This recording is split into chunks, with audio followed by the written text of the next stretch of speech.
Buenas noches y bienvenidos a Líderes. En el programa de hoy está como invitado una persona que, a pesar de ser muy joven, tiene menos de 40 años de edad, ya ocupa un rol protagónico en la política nacional. El invitado de hoy, el líder invitado de hoy, es el diputado Sebastián Villarejo.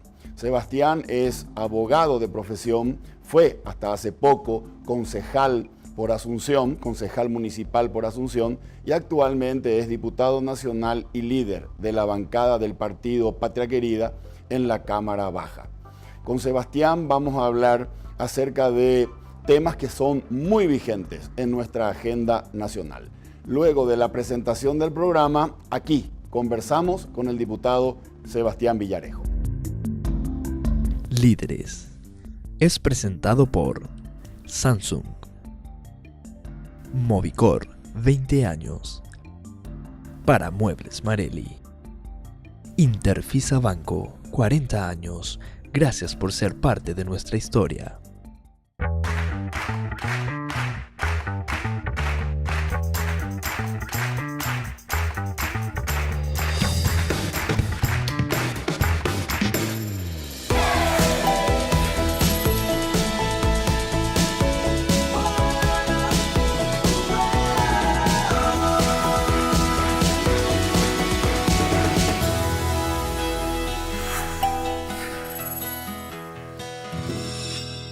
Buenos días, ¿cómo están? Sean bienvenidos los interesados que dedican su talento para contribuir con la vida y sociedad. Ustedes que hacen más y mejor, ustedes que hacen la diferencia. Para nosotros las personas son eslabones de compromiso y en una empresa, la razón del crecimiento. Somos Marelli, la marca de ambientes corporativos que inspira, uniendo confort, innovación y productividad, hecha por personas para personas, porque el lugar importa, estimula e inspira. Marelli, el ambiente motiva. ¿Estás pensando en viajar? ¿En comprar muebles nuevos? ¿O en cambiar la decoración de tu casa? Con Interfisa Banco tenés préstamos que se adaptan a tus necesidades, con plazos de hasta 60 meses. Solicitalos ya, llamando al 415-9000. Interfisa Banco, 40 años. Ya estamos en compañía del diputado Sebastián Villarejo. Sebastián, muchas gracias por acompañarnos en Líderes. Muchas gracias a vos por la invitación, Federico. Un saludo evidentemente a toda la audiencia y muy contento por compartir este espacio. Gracias, Sebastián. Sebastián, tenemos muchos temas sobre los cuales quiero hacerte tus preguntas. Yo sé que el tiempo no va a dar, pero me gustaría por lo menos tener tu parecer, si no en todas, en la mayoría de estas preguntas que tengo, que las estuve preparando para conversar contigo. Tenemos 45 minutos que vamos a conversar, después tenemos que hacer una pausa institucional de 3 minutos y nos vamos después a un último bloque de 10 minutos finales. Perfecto. Acá tenemos 45 minutos. Ah, mira vos. ¿Empezamos? Empezamos ya. Sebastián, ¿cuántos años tenés? 36 años. 36 años. 16 de noviembre del 82. Correcto. ¿Y fuiste concejal municipal por Asunción? Concejal municipal por Asunción en el año 2015 fue electo. Correcto. Estuve 2 años y piquito. Sí. Y en el 2018 electo diputado. Diputado nacional, líder de bancada por el partido Patria Querida. Asimismo, líder de bancada en la bancada de diputados. Y bueno, soy también vicepresidente de Patria Querida. O sea, realmente muy convencido del proyecto político que queremos construir, intentando un poco transformar ese espacio tan sinuoso, difícil y mal visto como la política. Ok. Sebastián, si yo te pido que vos me digas, Federico, yo me defino ideológicamente de esta manera, ¿cuál sería esa manera? De centro. Y realmente, porque siempre me gusta hablar del tema, digamos, ideológico y plantear nomás 2 cuestiones. La primera hice para algunos test que existen, donde pues finalmente la ideología no se trata de un discurso, se trata de la decisión que tomamos nosotros acerca de cómo el Estado se puede involucrar o en nuestra vida económica, o en nuestra vida privada, o en nuestra vida social. Y de acuerdo a eso uno finalmente se descubre la ideología de una persona. Y en ese sentido me considero una persona de centro, a lo cual también los test que hice me salen. Y creo también que mi actuar político demuestra eso, ¿verdad? Porque finalmente se mide mucho en los hechos y no las palabras. Sí creo, y esto como para que sea un ping-pong, hablando con algunos amigos incluso de distintas ideologías, tanto de derecha como de izquierda, en la gestión que me ha tocado tener como concejal y diputado, creo que la discusión ideológica en Paraguay está un poco desfasada, en el sentido que hoy en día lo que realmente debemos plantearnos, creo yo, para votar o elegir a alguien que nos represente, tienen que marcarse primero en dos cuestiones, en la honestidad y la eficiencia. Porque la gestión pública está demasiado coartada hoy en día. Un presidente de la República tiene un presupuesto de 14.000 millones de dólares que no puede transformarlo de gran forma. No es que de un día para otro va a hacer este mega programa ideológico que le va a poner en algún lado, sino que tenemos que empezar a manejar más eficientemente el Estado. Hay mucho gasto público y por sobre todo luchar contra la corrupción. Ahora, más allá de esos dos factores, la honestidad y la trayectoria, dijiste la eficiencia. La eficiencia. La honestidad y la eficiencia, de alguna manera también influye cuál es mi corriente ideológica o mi corriente de pensamiento respecto a hasta dónde voy a hacer que el Estado participe, como dijiste recién vos, en la vida de las personas. Totalmente. Y en esa línea de pensamiento, Sebastián, ¿se puede ser de centro y estar equitativamente a distancia, tanto de izquierda o derecha, o tenés más una tendencia hacia alguno de los dos lados? A ver, es que depende justamente de las decisiones que uno vaya tomando, ¿verdad? Ahí ya no puedo yo juzgar si me muevo más hacia un lado o al otro. De repente, soy sincero, a veces me describen como de centro, quizá tirando algo hacia la derecha por ciertas posiciones, digamos, que tengo al respecto de ser pro vida, sobre el tema de la familia, sobre cuestiones como esta. Entonces, bueno, a veces te quieren catalogar de alguna manera. Al partido lo identifica mucho. Al partido se lo identifica, obvio, se lo estigmatiza mucho con la derecha, pero Patraquería nació como un espacio de centro. Lo que pasa es que muchas veces son las caras o las figuras las que generan una imagen. Y bueno, y tuvimos candidatos empresarios, la verdad, yo no soy empresario. Entonces se genera una imagen, ¿verdad? Pero yo creo que tenemos que dejar de lado también un poco las estigmatizaciones, los prejuicios, los valores, y por eso hablo mucho del modelo de actuar y de eficiencia en la gestión pública. Yo personalmente sí creo en que tanto mercado como sea posible, pero tanto Estado como sea necesario. Hay una desigualdad tremenda en nuestro país que el Estado tiene que ayudar a brindar mayor igualdad de oportunidades, pero sí creo que un rol principal del gobierno tiene que ser el fomento de la iniciativa privada. Okay. No hay Estado en el mundo, país en el mundo que se haya desarrollado sin realmente lo que es la iniciativa privada.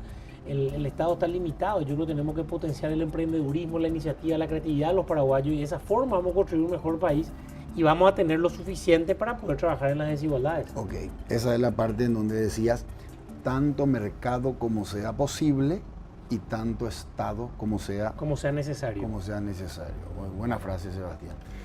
Sebastián, después quiero profundizar un poco contigo acerca de cómo ves hoy a nuestro Estado presente en la vida de todos los paraguayos, es decir, tanto en lo que es zonas urbanas y lo que es más tierra adentro.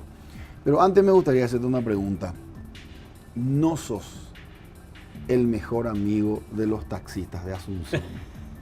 ¿Verdad? ¿Vos sabés? No lo soy. Pero vos sabés que me pasaron cosas muy simpáticas en este tiempo que estuve con este tema, evidentemente, de las plataformas tecnológicas. En primer lugar, algo que yo le decía a los taxistas, hoy en la prueba más concreta, hoy en día la gente tiene Move y Uber y usa en la ciudad, y yo hace un año que le decía a los taxistas, esto va a llegar, así como un día dejó de haber fax y hubo correo electrónico, un día empezó a haber celular y las líneas bajas no funcionan, esto va a llegar. Entonces yo lo que planteaba es decir, señores, vengan a Asunción, pero vamos a reglamentar. Lógicamente, justamente esa ideologización extrema, esas posiciones antagónicas impidieron eso, y hoy de hecho conviven, coexisten. Cuando vos le decías, señores, vengan, porque esto va a llegar, negaron la realidad. Negaron totalmente la realidad. Pretendieron impedir el acceso o la competencia. Así mismo, pero ahí lo que es importante señalar con el tema, es un tema bueno que hace rato no lo discuto, está lindo hablarlo de nuevo, que el tema del taxi en Paraguay tiene una realidad que poca gente conoce, en el sentido que está el dueño del taxi, o sea, el dueño de la parada, el dueño del vehículo y el que realmente conduce, y está trabajando ahí mínimo 12 horas seguidas, sin IPS, sin un salario mínimo vigente, un salario mínimo ni siquiera, porque a veces ganan por comisión. Cierto. Y esos conductores, e incluso los propietarios de los automóviles, la mayoría está a favor de estas tecnologías. El problema era con el dueño de la parada, pero los dueños de la parada empezaron a ser en realidad inversionistas que no respetaban tampoco la ordenanza, porque terminan comprando la parada en un mercado negro, porque eso no está permitido sin la intervención de la municipalidad, y a ellos es lo que sí se les caía un poco el negocio. Sebastián, ¿cuántos taxistas integran la Asociación de Profesionales Taxistas de Asunción, la APTA? No me acuerdo, porque son 4.000. varios cientos. No. En Asunción no creo. Vos sabés que no recuerdo, no quiero jugarme a un número sin recordar. Correcto. Esos taxistas, a su vez, tienen choferes, es decir, la industria del taxi, por llamarle de alguna manera, es el pan para muchas personas. Sí. Y el argumento de ellos era que esa competencia era desleal y que les quitaba justamente el pan de la boca de sus hijos. Sin embargo, vos habías dicho, tienen que entrar las plataformas como Move o como Uber. ¿Por qué? Claro, yo lo que le decía justamente a ellos, bueno, lastimosamente no me supieron interpretar, es que vengan porque van a venir, pero reglamentemos desde ya para que la competencia sea leal. Pero como hubo una posición, yo creo, fundamentalista, no hubo la posibilidad de sentarse en una mesa y decir, bueno, ¿qué tenemos que hacer para que la competencia sea leal? ¿Qué tipo de registro? ¿Qué tipo de seguro? ¿Qué tipo de automóvil? Y no se pudo construir eso. Y no se pudo construir eso porque la verdad también hoy el tema de los taxis en Asunción tiene también mucha prerrogativa que no tenemos todos. Ellos pagan menos que nosotros la inspección técnica vehicular, tienen paradas, un privilegio que no existe en la mayoría de las ciudades del mundo. Entonces eso impidió esa posibilidad. Pero finalmente lo que nosotros buscamos es decir, señores, esto va a ocurrir, construyamos un escenario donde podamos convivir. Y aparte yo le alertaba, hay varios estudios, tenía uno que los tengo en el mail, ¿verdad? De una universidad brasileña, pero vi varios estudios donde demostraban que en la mayoría de los lugares donde estas plataformas vinieron, no impidieron el desarrollo de los taxis. En realidad se mantuvo el mercado, es como que crean nuevos mercados, otro perfil de persona el que terminaba usando estas plataformas. Mi mamá usa taxi hasta hoy en día muchísimo, porque ella no maneja, una señora mayor. Yo uso taxi. Yo uso taxi, incluso más a veces que Uber y Move, porque a veces entro a Move y no hay ni un conductor y llamar al taxi hace que venga alguien al toque. Es lo que me está ocurriendo. Pero me pasaron cosas simpáticas. Cuento una anécdota antes. Un día estaba haciendo campaña, cuando era esa época, repartiendo mi volante, recuerdo ahora, en Brasilia y Mariscal López estaba. Y estacioné en uno de esos callejones que están ahí cerca. Y de repente me voy a mi auto, yendo ya para volver de la cosa, y estaba medio llovinando y estaba caminando por un empedrado y me viene un taxi y me cierra el paso. Y yo ahí me... ¿Te reconoció? Sí, ya me puse medio así, me va a salir encima, dije, pues era el momento. Y vos sabés que se bajó y ese taxista era un conductor, me agradeció, me habló de lo que estaba ocurriendo en los gremios y me dio fuerza. Y era alguien que venía en un taxi. Entonces yo creo que a veces hay que jugarse por lo correcto. Sebastián, finalmente, aún sin consenso, eso que vos proponías, esa legislación que ubique a cada uno dentro de la cancha, ¿se va a hacer? Se debería hacer, pero nos damos cuenta que era mucho mejor hacerla antes que arranque. O sea, eso es lo que le convenía incluso a los taxis. Hoy en día, Move y Uber tienen también ya cientos de conductores que también van a luchar por sus derechos. Y están compitiendo sin un marco. Compiten hoy sin un marco. Ahora, estas plataformas le ponen reglas que prácticamente son hasta reglas a veces más fuertes que las que existen en el gremio del taxi. Cambiamos de tema. Excelente. Tema que hoy está tapa de todos los diarios, muy polémico tema, reforma tributaria. ¿Cuál es tu posición? ¿Cuáles son tus reflexiones o cuál es tu parecer respecto al tema de... Nosotros tenemos una posición institucional en Barranquilla y bueno, que yo la comparto, ¿verdad? Que es una posición contraria a la reforma que se está planteando, quiero decirlo bien claro. ¿Por qué? Porque consideramos que acá se está cometiendo un error. Las dos reformas, después de una reforma constitucional, las dos reformas más importantes que existen en un país, a mi criterio, son la reforma tributaria y la electoral.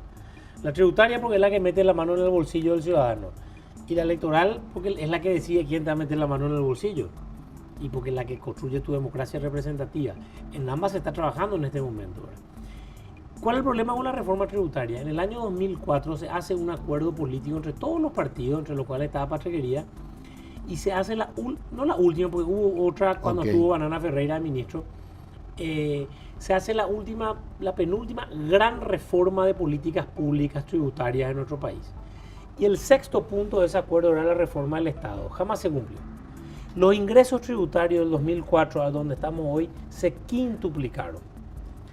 Entonces, cuando uno necesita más dinero, porque efectivamente Paraguay necesita más dinero para salvar las inequidades que existen, necesitamos más dinero para salud y para educación. Pero cuando uno necesita más dinero, tiene dos formas de buscar el dinero. Por el lado del ingreso y por el lado de mejorar el gasto. Es decir, si vos en tu casa necesitas más dinero, va por un lado de cómo produzco más, pero también te sentás y decís, che, cómo me aprieto el cinturón y empiezo a gastar menos y no dilapido el dinero. ¿Qué sentimos nosotros en Pachequería? Puede ser necesaria una reforma tributaria, no decimos que no. Puede ser que haya que cambiar algunos tributos y quizás podamos sentarnos a hablar de varios, como el del tabaco y otros que pueden tener que subir. Pero estamos desenfocados en el tema. Hoy el tema principal, lo que estamos viendo nosotros, ¿qué es? Acá hay un problema serio de un Estado ineficiente que gasta mal. Un Estado ineficiente, perdón por el término, pero se dedica a joderle al ciudadano, a trancarle en su emprendimiento, a no empujar que el Paraguay crezca. Un Estado donde vemos niñeras de oro, hospitales de oro como teníamos en la Cámara de Diputados y la semana pasada pudimos trabajar este tema. Escándalo como lo que vemos en la administración pública y en el gasto público. Y no hay ni una decisión concreta del gobierno en mejorar el gasto público. Entonces lo que nosotros decimos, mejoremos primero el gasto público. Lógico, yo no quiero ser iluso, el gasto público no va a mejorar de un día para otro. Pero si vamos a votar una reforma tributaria, votémonos por lo menos el mismo día algunas leyes necesarias, algún mejoramiento de la ley de responsabilidad fiscal que tranque las ampliaciones totalmente politiqueras que tenemos durante todos los años, las ampliaciones presupuestarias. Una ley que trabaje la ley del funcionario público. Hemos presentado otro proyecto de ley, entonces no estoy hablando de un divague. Estos proyectos están presentados por Pachequería, donde armonicemos la legislación del funcionario público con la legislación laboral privada. Una estabilidad de 2 años contra una de 10 no es justa, ¿verdad? O sea, hay que tomar decisiones difíciles. Entonces, a la clase política, como se dice, toma decisiones fuertes en la reforma tributaria, pero es lógico, porque van a afectar el bolsillo del ciudadano. Pero no nos animamos a tomar decisiones fuertes a las que va a afectar a los políticos. Entonces nosotros decimos, ¿y cuál es prueba de eso? La Comisión de Reforma Tributaria se juntó más de 30 veces, pero la reforma del gasto público se juntó ni 4 veces. Ni 4. Entonces ahí hay una voluntad que no está expresada. Entonces nosotros decimos, tomemos decisiones serias, fuertes de voluntad política, que demuestren voluntad política sobre el gasto público y sobre la lucha contra la evasión, porque acá hay una evasión tremenda, y que eso venga acompañado con decisiones tributarias. Ahora, te entiendo, Sebastián, y por supuesto que no hay paraguayo que no opine como vos. Se despilfarra un altísimo porcentaje de lo que gasta el Estado. Estamos de acuerdo. Ahora, me gustaría saber tu opinión respecto a lo que sostienen algunos economistas. Algunos economistas dicen que es cierto que hay que lograr mayor eficientización del Estado, que hay que disminuir el despilfarro del dinero público, pero que la capacidad de generar ingresos o presión tributaria que tiene el país es tan baja, la más baja de América Latina. Lo que recaudamos representa el 10% de lo que produce nuestra economía o PIB.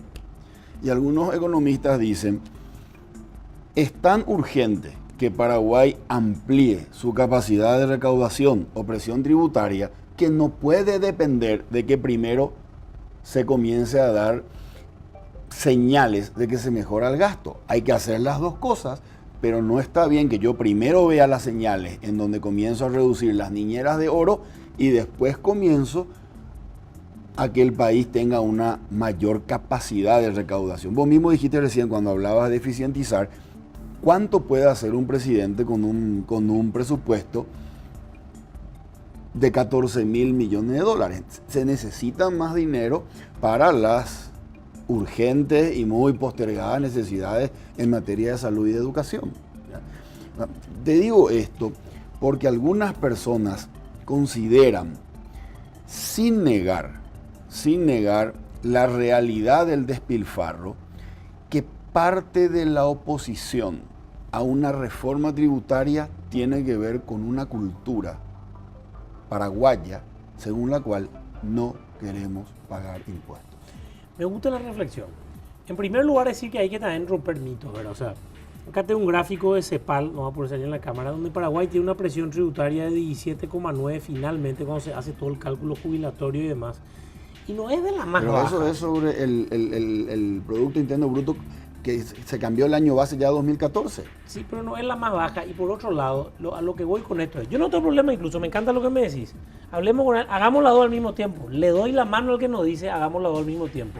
Lo que pasa es que acá no se hace nada con el gasto público. No se hace nada. Se hace cero. Y lo que va a pasar, y voy a ser grosero, nos van a joder de nuevo. Vamos a levantar la mano diciendo, hay que pagar más, tenemos que contribuir más. Y esa plata que vamos a conseguir se va a ir a cualquier lado. Se va a derretir. Se va a derretir, aunque digamos este impuesto se va a ir para salud o para educación.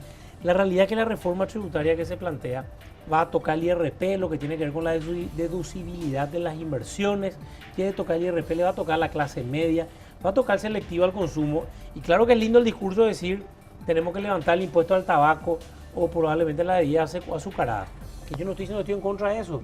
Pero en ese selectivo, miren señores, ¿qué más están aumentando? Están aumentando los celulares, están aumentando los electrodomésticos, lo que la gente de clase media se compra su heladera o tiene su celular porque el copaco es el que no funciona y porque no funciona lo que en nuestro estado. El agua mineral tiene selectivo al consumo.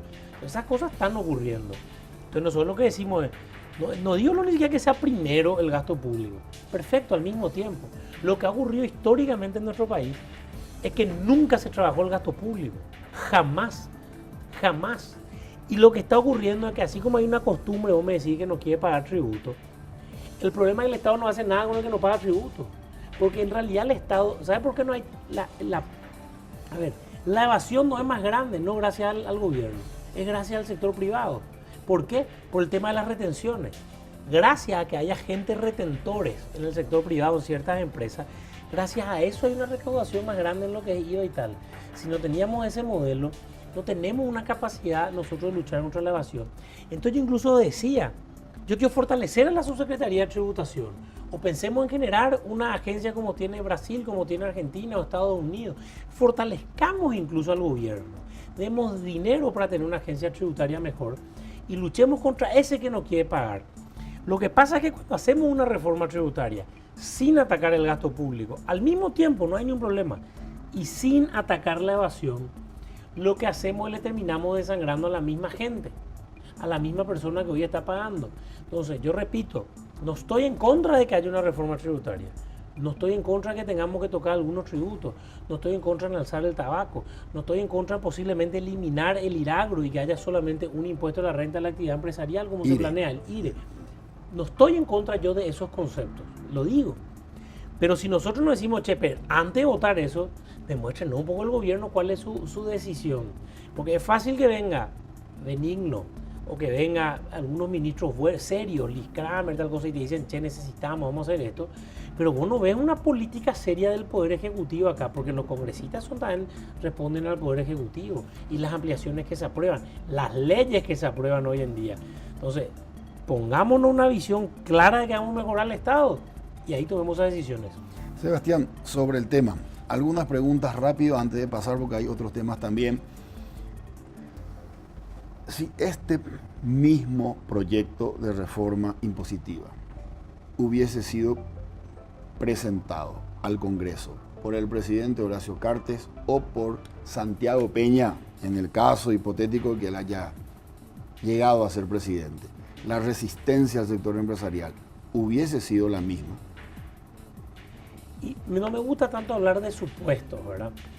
Yo creo que podría haber sido la misma porque, por lo menos al decir el sector empresarial, hay una gran desaceleración, por lo menos algo que te muestran algunas estadísticas y números. Yo creo que hubiese sido la misma si no hay señales sobre el gasto público. Y no existen esas señales.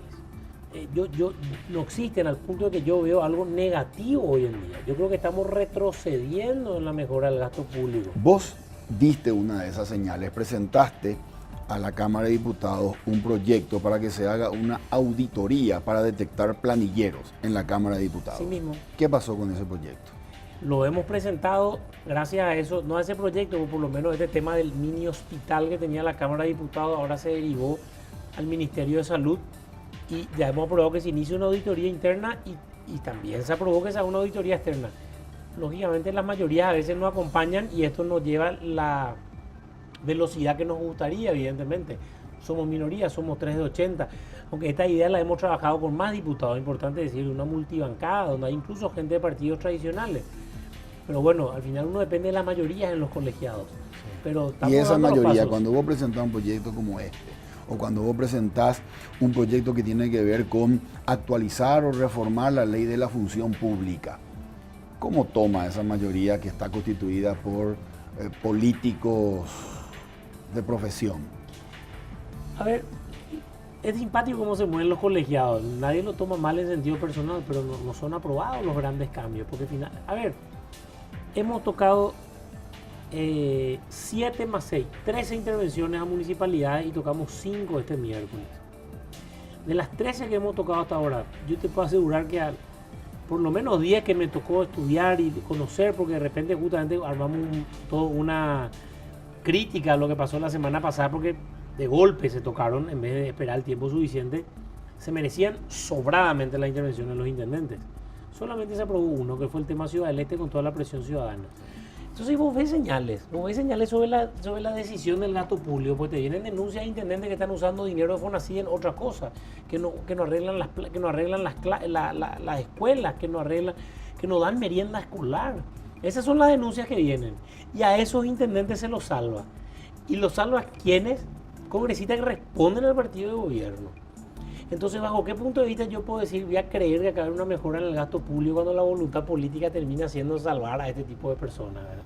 Entonces, ahí es donde digo, frenemos la cancha, porque si no le vamos a dar más carne al lobo. Está bien. Ahora, ¿me aceptás que tratemos una situación hipotética? Sos presidente de la República. Sos presidente de la República y acá sobre el escritorio tenés unas pilas de carpetas dependientes que requieren recursos del Ministerio de Salud Pública. Y al lado nomás tenés otra pila de carpetas que requieren recursos del Ministerio de Educación. Demandas sociales súper urgentes. Por otro lado, tenés tu chequera con tu saldo en cuenta y no te alcanza. Vos sabés que si eficientizás el Estado, por ejemplo, reformando la ley de la función pública, podés tener un ahorro. Pero también sabés que es lo que vos me acabas de decir. Tus propios correligionarios no van a hacer correr un proyecto que les afecta a ellos y al clientelismo. Entonces vos decís, necesito recursos porque si no, no puedo hacer nada de esto. Quiero eficientizar, pero esto es un proyecto de negociación que lo voy a terminar en 4 o 5 años. Yo necesito recursos ahora. Y tampoco puedo endeudarme como loco y emitir bonos o pedir préstamos al Banco Interamericano de Desarrollo, al Fondo Mundial.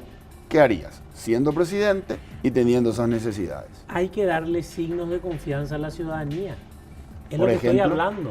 Y signos de confianza son que el presidente el mismo día proponga estas cuestiones sobre el gasto público. Y perfecto, si no salen o son otros sectores los que le changan, por lo menos una voluntad decidida del gobierno de mejorar el gasto público. Porque hay cuestiones que no dependen de proyectos de ley. Hay cuestiones que dependen directamente de que los ministros funcionen, de que sean eficientes, de que la ejecución. Muchas veces necesitamos dinero. Ya sé que la ejecución depende, es fácil decir ejecutó el tanto por ciento, la pregunta es qué disponibilidad tuvieron. Pero vos ves los índices, los mismos de ejecución sobre disponibilidad, y son bajísimos.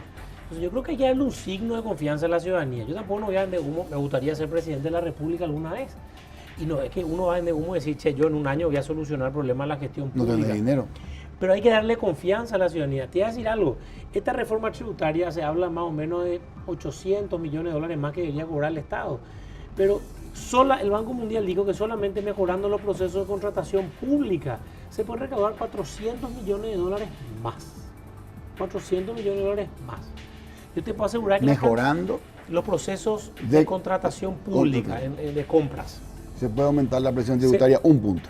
Bueno, no hay que aumentar. 400 millones vamos a recaudar porque el Estado va a comprar mejor de sus proveedores, va a licitar mejor. Correcto. Va a lograr ahorrarse de alguna forma. Eficiencia. Eficiencia es una estadística del Banco Mundial presentada. Y como esta existen muchas medidas. Cuando uno ve el tema de recursos humanos, yo soy consciente de la situación de los sindicatos que puede ser difícil. Pero acá sabemos que hay planilleros. O sea, acá somos conscientes de que existen planilleros. ¿Qué vimos al respecto? Entonces, ¿qué haría yo si fuera presidente? Primero, entremos fuerte a demostrar qué estamos haciendo contra la evasión. En aduanas, en lugares serios. ¿Quiénes están en la aduana en todo el país? En todo el país. Porque acá lo que estamos viendo otra vez es que se han empezado a nombrar a la gente de siempre, que en realidad lo más importante es que tiene antigüedad partidaria y no idoneidad. Entonces, ¿Deudas políticas? Claro, un presidente que tiene un liderazgo, pero un liderazgo de articulación. Entonces, ¿qué es un liderazgo de articulación? En Itaipú ya se le están con Salderete y Nicanor Artefrutos. ¿Qué están haciendo con los gastos sociales? ¿El gasto social de Itaipú entró al presupuesto general de gasto de la nación como debería ser? No. Entonces, hay signos de confianza para darle a la ciudadanía. Sí, señores, yo hice esto.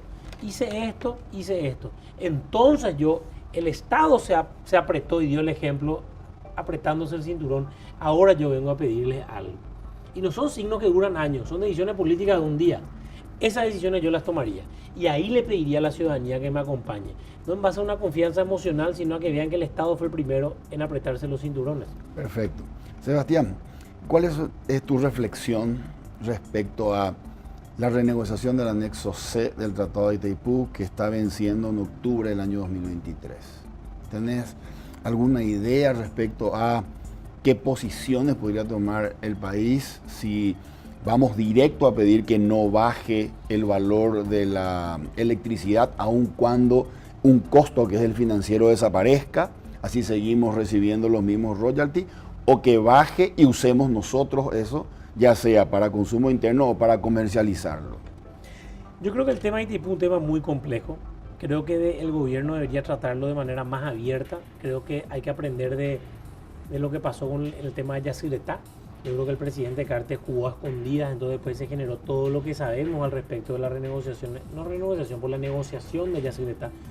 Y creo que en ese sentido falta un liderazgo más claro y transparente del gobierno.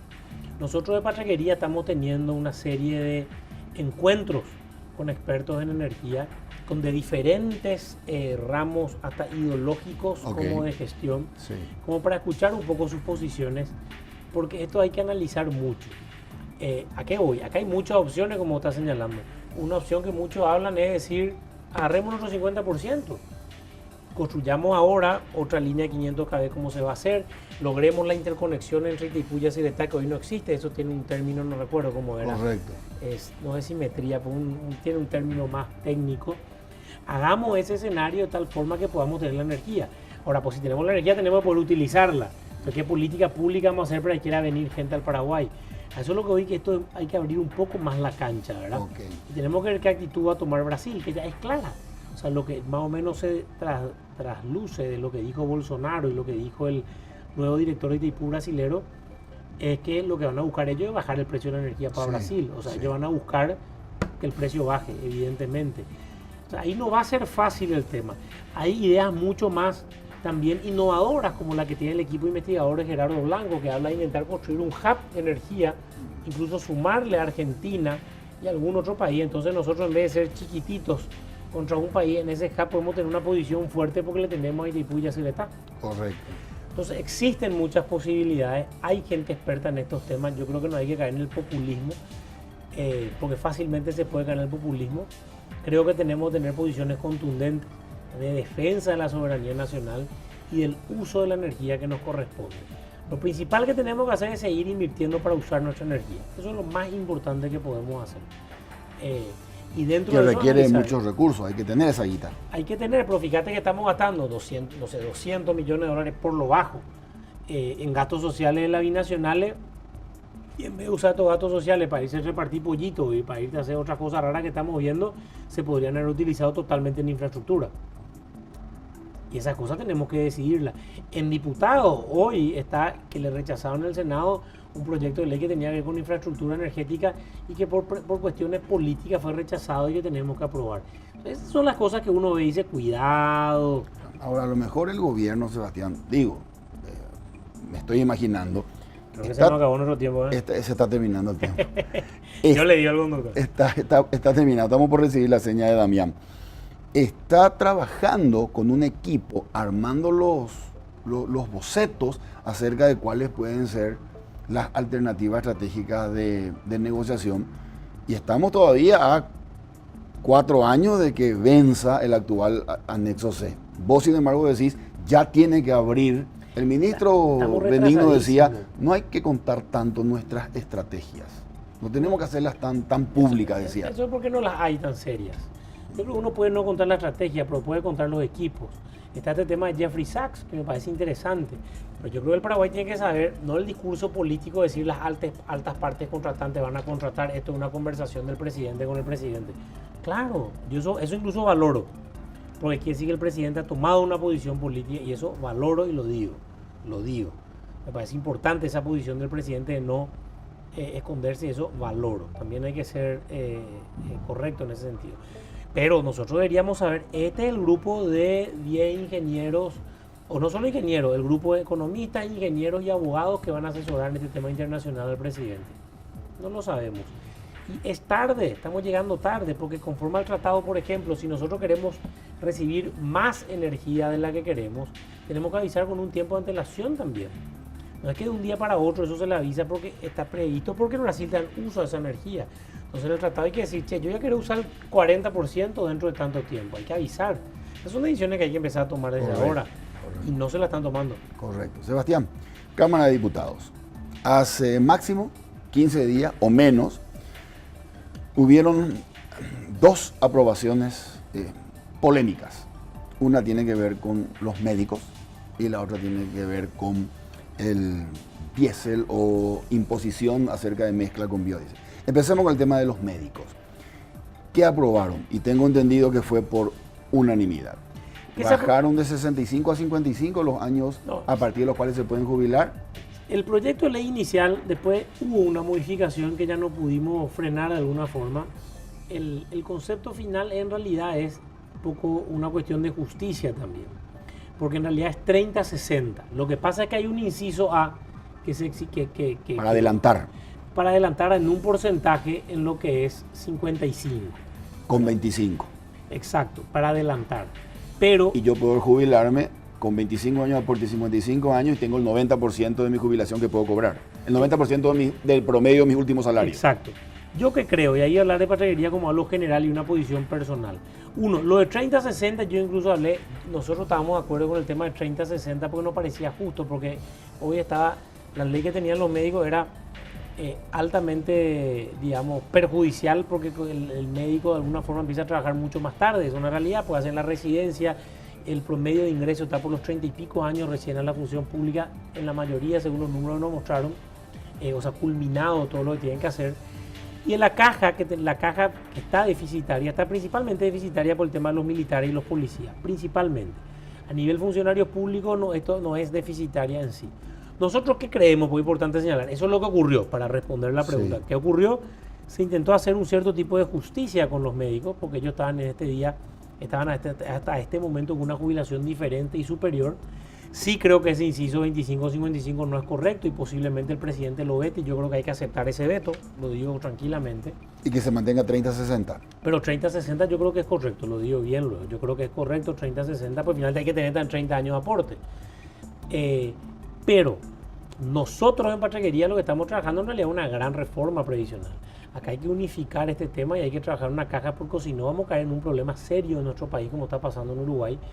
Porque el bono demográfico que tenemos va a generar que después vamos a tener un bono geriátrico y en realidad vamos a tener muy poca fuerza productiva para sostener a una gran cantidad de jubilados. Y esa era justamente la crítica del 25-60. Claro, pero lo que pasa es que con el escenario que sabemos que allá es lo que está mal, aceptamos también inequidades y damos cosas injustas como la que yo sin problema digo con el tema de los militares y policías. E incluso, y digo algo que no le va a gustar a la gente que me escuche y me puede hacer perder votos, un problema serio también ahí con el tema de la jubilación de los maestros. Hay maestros que se jubilan a los 43, 44 años de edad. Porque de acuerdo a la cantidad de turnos que tienen, hijos, tal cosa, tienen una situación que a los 43, 44 años ya están jubilados. Pero nosotros al ver eso no podemos tampoco permitir situaciones de injusticia con algunos como está ocurriendo con los médicos. Ahora, nosotros ¿qué consideramos? Hay que hacer una gran reforma previsional, esto hay que ordenar. El promedio salario no puede ser 36 meses, eso hay que subir posiblemente a 5 años o más. Posiblemente a 5 años o más, esa es la posición de Patrequería. Hay que hacer una gran reforma para todos, porque si no lo que va a pasar es que vamos a terminar quebrando.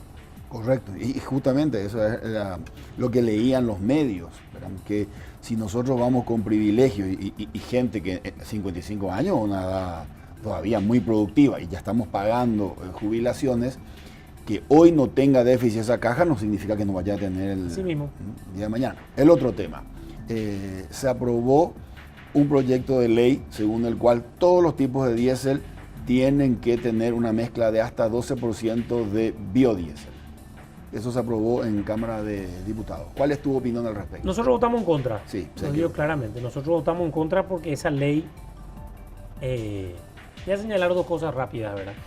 Uno, la ley tenía defectos que para nosotros eran insostenibles, ¿verdad? Por ejemplo, tiene una definición de lo que es biodiesel y define solamente como un tipo de etanol, por decir de alguna otra forma. Sí. Cuando vos lees cualquier definición, ahí mismo en la sesión yo dije, miren, hasta Wikipedia dice, tú le dije.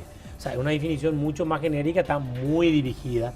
Yo le pedí incluso, vamos a probar con modificaciones que ya hay otros tipos de diésel hecho de combustible renovable, algo así era mi palabra. No fue aceptada a botazo. Segundo lugar, genera un cierto tipo de dirigismo de Estado porque establece precios, establece cuotas de participación. Es una ley que lo que es, no digo simpático, irónico, y uso esta ley de ejemplo a la respuesta de la reforma tributaria. Esta es una ley que debería responder a un proyecto de política pública. O sea, una política pública que habla entonces del fomento del biodiesel porque el Estado va a fomentar esto y construir cosas. El Ministerio de Industria y Comercio vino y habló en contra de esta ley. Petropar habló en contra de esta ley diciendo que era inviable.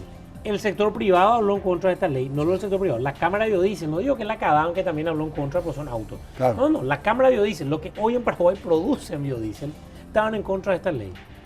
¿Y quién aprobaron esta ley? El partido que está de gobierno. Entonces vos decís, esto es contradictorio. Esto no tiene lógica. Y eso lo dije en el pleno. Esto no tiene lógica. Entonces, ¿con qué confianza vamos nosotros a seguir construyendo y a exigirle más y más al ciudadano cuando vemos estas situaciones donde ni siquiera estoy hablando mal de la ley? La ley puede ser buena. No quiero hablar incluso de eso, porque estoy en contra por los elementos que dije. Pero no tiene lógica una ley de promoción del biodiesel si el Poder Ejecutivo no está de acuerdo con la promoción del biodiesel. El Poder Ejecutivo es el que administra el Estado.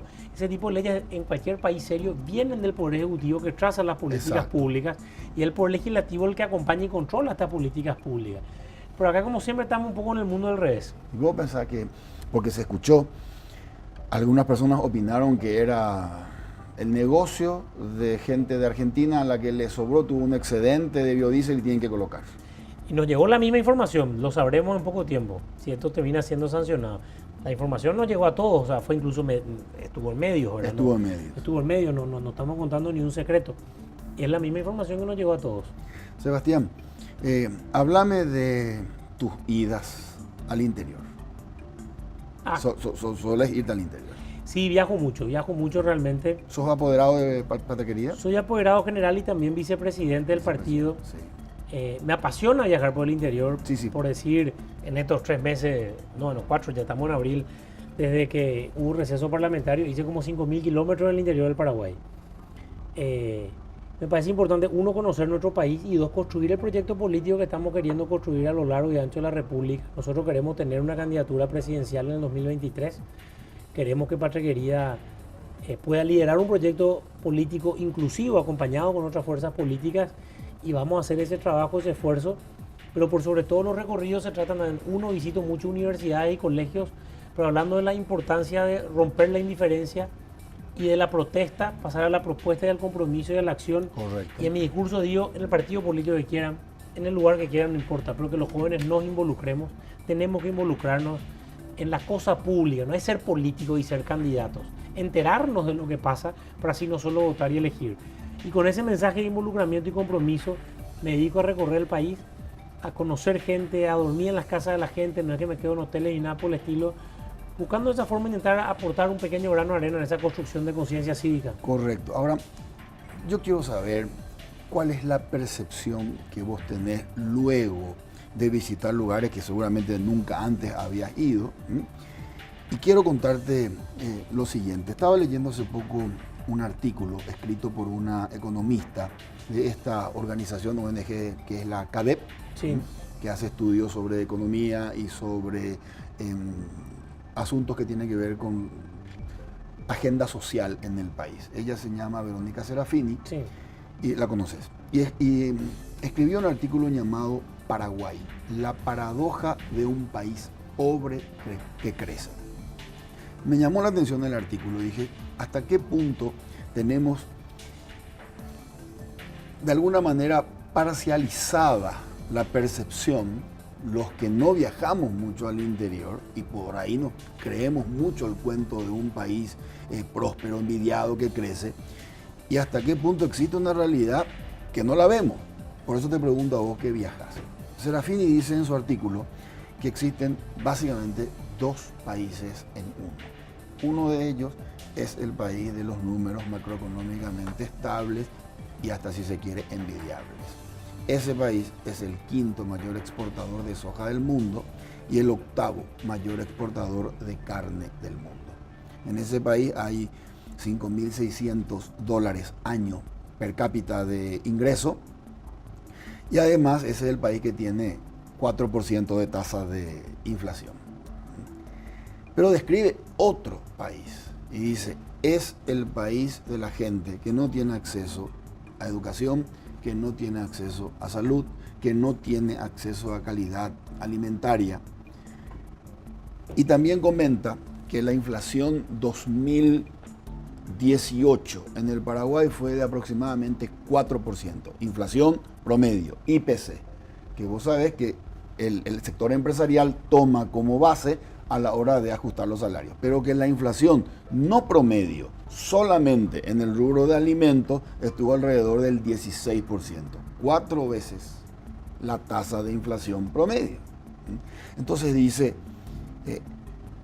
ese país que paga el IVA, impuesto regresivo, y que le cuesta mucho más porcentualmente hablando sobre ingresos que a un rico, está señalando un problema en potencia. Es decir, una nación que está en estado de ebullición y que es en potencia un problema social grave, mientras nosotros hablamos del Paraguay que crece, etc. Yo quiero saber tu reflexión al respecto. Ahora tenemos que hacer 3 minutos de pausa institucional del canal y después me gustaría que me des tu opinión acerca de si vos ves estos dos países en tus visitas al interior. A vuelta de la pausa. Después del receso seguimos con el diputado Sebastián Villarejo.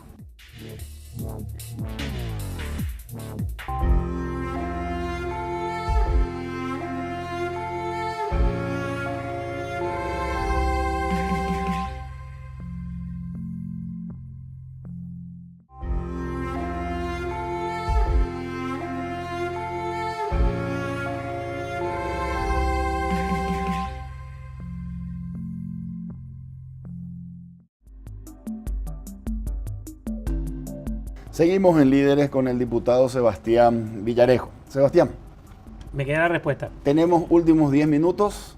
Quedó pendiente la respuesta acerca de si vos percibís esos dos países. Uno estable, creciendo, quinto mayor exportador de soja del mundo, y otro con un potencial problema a partir de la inequidad. Existe. Y yo creo que eso es lo que nos tiene que llamar a involucrarnos. Yo cuando suelo hablar, le digo, por ejemplo, cuando estoy en Asunción a la gente, y a la gente le digo, cuando estamos en un automóvil, en un semáforo, hay dos opciones: mensajear en el celular o darnos cuenta que hay un niño en la calle atrás del vidrio. O incluso si andamos en colectivo, porque así mismo pasa, estar en el celular o ver quién se sube. Cierto. No digo para dar algo, sino para ser conscientes de que ese es el país en el que estamos también. Y yo creo que si no nos interpela el dolor de la gente, y no nos interpela la inequidad, y no nos interpela la pobreza, definitivamente nuestro país va a tener momentos difíciles, pero momentos difíciles porque en esos escenarios de ebullición, que fue la palabra que utilizaste y me gustó mucho, puede surgir cualquier cosa. Eso pasó en Venezuela, eso pasó en Nicaragua y en otros lugares, y esas cosas pueden ocurrir en Paraguay. Y estamos viendo mucho liderazgo mesiánico y populista surgir. Correcto. Sí creo que existe, no digo un tercer país, pero algo que yo soy muy crítico, existe una clase dirigencial, no digo lo política, dirigencial, empresarial, de iglesia, de ONGs, de políticos, que no son conscientes de esos dos países. O si son conscientes, no se involucran realmente para transformarlos. Y a eso tenemos que decidirnos. Tenemos que sentir un llamado y una vocación a que no podemos vivir en un país donde cerca nuestro haya gente sufriendo. Y no es necesario viajar al interior. La pobreza más dura del Paraguay posiblemente está acá en Los Bañados, alrededor de Asunción, donde hoy hay gente que está durmiendo en una plaza, donde hoy hay gente que tiene su casa bajo agua. Lógicamente, por políticas públicas que no funcionaron, entonces también generó un estado de necesidad como el que estamos. Correcto. Cuando veo la televisión argentina o leo algún diario de la Argentina, miro su problemática y la comparo. A lo mejor, obviamente, la comparación que yo hago no es una comparación que sea correcta, pero quiero reflexionar contigo al respecto. ¿Sabes qué yo veo? Veo que los argentinos en este momento tienen un muy grave problema económico, pero observo que ellos ponen los números sobre la mesa y al lado de los números ponen la cantidad real del problema. Somos 44 millones de argentinos, 9 millones tienen la posibilidad de trabajar, tenemos 12 millones de personas que forman parte de la población económicamente activa que no tienen posibilidad de trabajar. Entre todos juntos vamos a generar una gran bolsa común, eso significa la estrangulación impositiva al que produce, y vamos a intentar de alguna forma que los números cierren con la gente adentro. Después miro Paraguay y por un lado internacionalmente nos halagan porque tenemos una estabilidad macroeconómica, porque estamos aparentemente siendo responsables con la ley de responsabilidad fiscal y no se gasta más allá del 1.5% del Producto Bruto Interno como máximo para sobregirar, que tenemos la estabilidad de la moneda, etcétera, etcétera, y una inflación controlada. Ahora, ¿está todo muy bien así? ¿O es fácil cerrar y decir, ¿sabes que atrás de esa puerta hay personas? No, no existen. No existen. Cerrar los números, pero necesitamos dinero para hacerle llegar a esa gente. No existe. O sea, yo veo que Macri tiene enormes problemas porque le ponen en agenda que hay 12 millones de personas, o 15 millones de personas, o 18 millones de personas a las que te tienen que hacer llegar el dinero. Si hay que apretar la presión tributaria al punto que un argentino hoy, de cada 2 meses que trabaja, uno trabaja para el Estado y el otro trabaja para sí, hacelo. La presidenta anterior emitía, ahora ellos tienen que cortar subsidios para que sobre el dinero, porque no es invisible la gente que la está pasando mal. Acá parece como que tenemos un poco de, digamos que todo está bien, y esa gente, por eso a mí me llamó la atención el artículo que decía, empecemos a ver esto, porque pues, discúlpame. Pero es el Estado el que tiene que funcionar. Es el Estado y el gobierno el que tiene que funcionar. Políticas públicas contra la pobreza. Acá, nómbrenme una política pública para el campo que haya funcionado. Ni una. La única que ha funcionado son las que han implementado cooperativas de producción. Y no solo las menonitas, sino incluso algunas paraguayas. Ni una política pública en todo este tiempo ha funcionado. El Ministerio de Agricultura se ha dedicado a repartir pollitos, a repartir tractor sin darle plata para el combustible. Entonces digo un ejemplo nomás porque digo de que el Paraguay está en una situación donde puede dar un salto de calidad. Sí. Y le doy todavía un voto de confianza a este gobierno. Fui muy crítico ahora, pero fui muy crítico porque veo demasiadas inconsistencias. Pero veo mucha gente valiosa en este gobierno. Lo quiero decir también, veo mucha gente valiosa a cargo de muchos ministerios. Entonces, Sebastián, ojalá den ese salto. Discúlpame que te interrumpa, pero los que están en el gobierno no fueron impuestos por orden celestial o de algún imperio que dijo, ellos le van a... Nosotros le elegimos, entonces nosotros votamos con los pies. Yo creo que definitivamente A ver, los que están en el gobierno son electos por el presidente de la República. El presidente de la República tiene que decidir si es preso de sus acuerdos electorales o no. Esa es otra, ahí no hay que sacar responsabilidades. Sí creo que la reforma electoral que se está trabajando en el Congreso en estos días puede generar algunos pasos hacia adelante en lograr que la gente se sienta más confiada en el sistema y por ende participe más. Pero evidentemente la única forma de que se transforme eso es que dejemos de votar y empecemos a elegir. Correcto, correcto. Última pregunta, a ver si llegamos con el tiempo. Son 4 últimas preguntas breves. Así tipo ping-pong. Tipo ping-pong. Parlasurianos, no elegir más. ¿Te parece bien? Que no sean elegibles y que no representen un presupuesto. Me parece bien que hay que replantear el gasto de los parlasurianos. Y una opción puede ser que no sean elegibles. A mí no me preocupa que sean electos, me preocupa el gasto. Puedo poder elegir la 18, pero no tener un presupuesto de 26 millones de dólares. O sea, yo creo que ahí está el problema. Porque Paraguay, este es un tema polémico, pero hay que decirlo. Paraguay es un país que no tiene salida y nosotros necesitamos de organismos multilaterales. Correcto. Pero estoy en contra y en este caso yo estaba apoyando la de que nos cueste reestructuración. lo que nos cuesta. Claro, firme contra eso. Perfecto. Siguiente tema. ¿Te candidatarías a intendente de Asunción? Veo difícil. Lo niego que podría ser una posibilidad, pero en realidad nosotros seguimos en Patraquería con la vocación de invitar a más gente en la política. Yo estoy en la Cámara de Diputados y estamos buscando candidatos, o sea, tenemos varias ideas. Y lo que buscaremos es que más gente se comprometa. Tenemos que empezar a darnos cuenta que no tenemos que ser siempre los mismos, sino invitar gente a sumarse. Esa es la forma en que vamos a construir. Correcto. Y si no es intendente, puede ser presidente también alguna vez. Sebastián, ¿qué libro estás leyendo? Tengo ahora un problema serio. Tengo como 3 o 4 libros en la mesa, entonces estoy en una Recomendanos uno. a ver, de recomendar, no uno que esté leyendo, para hablar de 2 libros que me gustaron siempre mucho. Uno se llama El hombre en búsqueda del sentido, de Viktor Frankl, que habla de su experiencia antes, durante y después de Auschwitz. Muy interesante su concepción de la libertad humana. Y después un libro más tranquilo, La sociedad de la nieve, que es la experiencia de los rugbyistas uruguayos. Pero ese libro lo que tiene interesante es que es el único libro que escriben todos, no es que escribe uno solo. Está como el pequeño relato de cada uno de los sobrevivientes. Entonces es muy interesante ver la naturaleza humana y cómo cada uno vivió una experiencia tan traumática y que le pudo proyectar para adelante. Excelente. Sebastián, muchas gracias. Me quedaron algunas preguntas en el tintero, pero esto es bueno porque significa que te tengo que comprometer para que nos vuelvas a visitar en Líderes en otra ocasión. Cuando quiera de nuevo, y más que gracias a vos, Ferrio, por la invitación. Gracias, Sebastián. Gracias a vos. Esto fue Líderes por Canal Pro. Muchas gracias. Líderes fue presentado por Samsung, Movicor, 20 años, para Muebles Marelli, Interfisa Banco, 40 años. Gracias por ser parte de nuestra historia.